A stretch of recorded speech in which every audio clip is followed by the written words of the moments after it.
Bruchim Abayim, welcome everyone. Every Wednesday we try to learn a little bit from the Heilige Rebbe Elimelech from Lezhensk. This week's Parshas Ki Savo.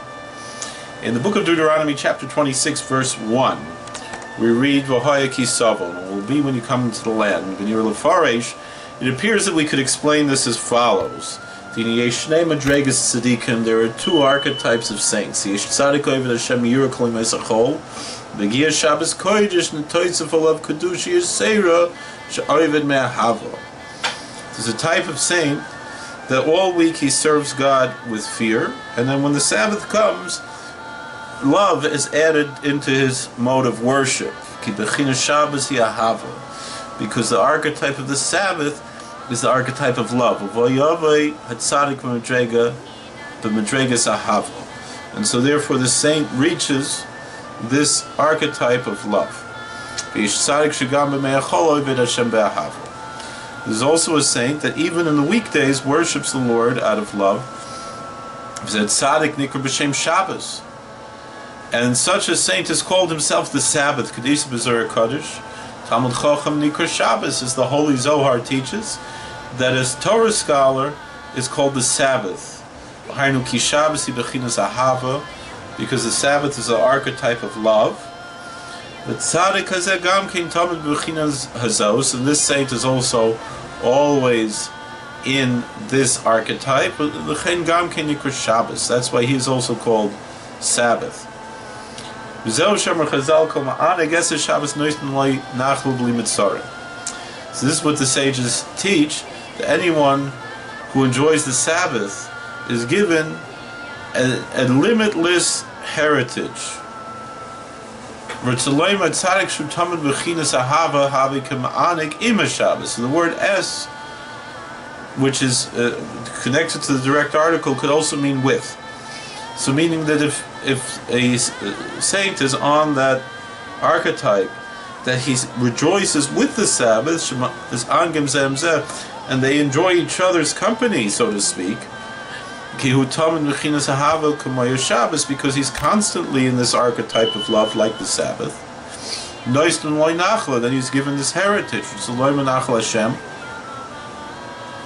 which is really the word nachal. Not only means nachal means a heritage, but nachal means a stream, a river, a creek, a brook. Nachal hay. Shehu Hanachal Alyon, which is the supernal stream, and from there the saint can draw down the influence and the blessings into the Jewish people, to the Israelites, to the whole world.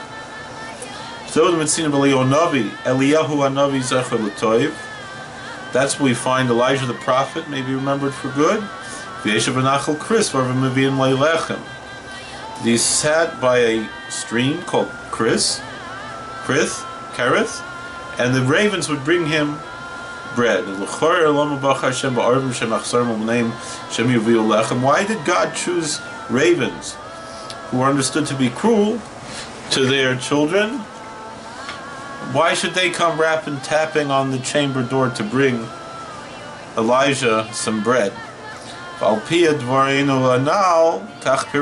according to our previous words, this is the meaning. He was sitting by the stream, that he was drawing down energy and influence and blessings from that supernal stream. So the ravens represent that archetype of evil, of the superficial evils of the world, the shells of evil, the husks, the coverings, and they go and try to snatch away that energy, that blessing. But if someone worships the Lord out of love, then even those evil forces will agree with him and make a peace with him, and they won't touch the blessings that come down from him, that he draws down from God. And that's what's hinted to, that the ravens brought Elijah bread. So that even the forces of evil will agree with him. So So that's what the sages say, that anyone who enjoys the Sabbath, who rejoices with the Sabbath, he is given this heritage, that he is given this energy, this power to bring down the energy, the blessings, the influence from that supernal stream, bli mitzarim, without any limits, that no one will persecute him, prosecute him, or hold him back. And so that's the meaning when it says when you come into the land. Lashon Yachid. This is presented in the singular form. The Hainu Kshiu Kol Yisrael Ba'achdus. Meaning when the entire Israelite community is unified, Asher Hashem Elokecha, that the Lord thy God, that in the general community you have both of these archetypes, love and fear. Hashem lahava Elokim hu adin hu yira. The name of the Tetragrammaton, the name of the Lord, represents the archetype of love. The name God represents judgment, which represents the archetype of fear.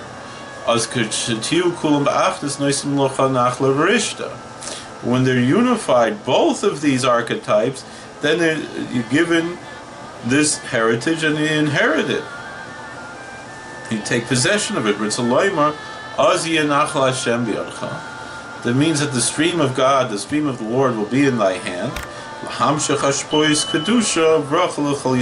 bring down the influence and the blessing of holiness and blessing and benedictions to the entirety of the Israelite people, to the whole Jewish people, and through them to the whole world. We should all be worthy to receive these blessings, to serve God with both love and with fear, which are the two wings that the Zohar Kodesh tells us, that we're able to fly and worship the Almighty.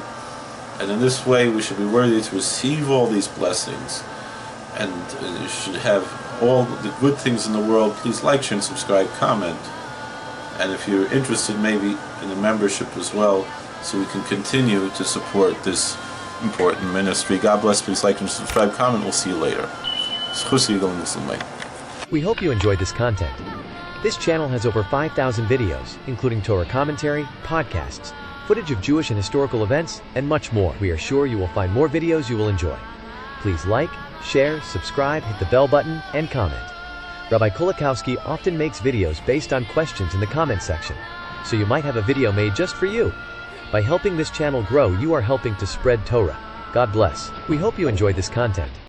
This channel has over 5,000 videos, including Torah commentary, podcasts, footage of Jewish and historical events, and much more. We are sure you will find more videos you will enjoy. Please like, share, subscribe, hit the bell button, and comment. Rabbi Kulikowski often makes videos based on questions in the comment section, so you might have a video made just for you. By helping this channel grow, you are helping to spread Torah. God bless.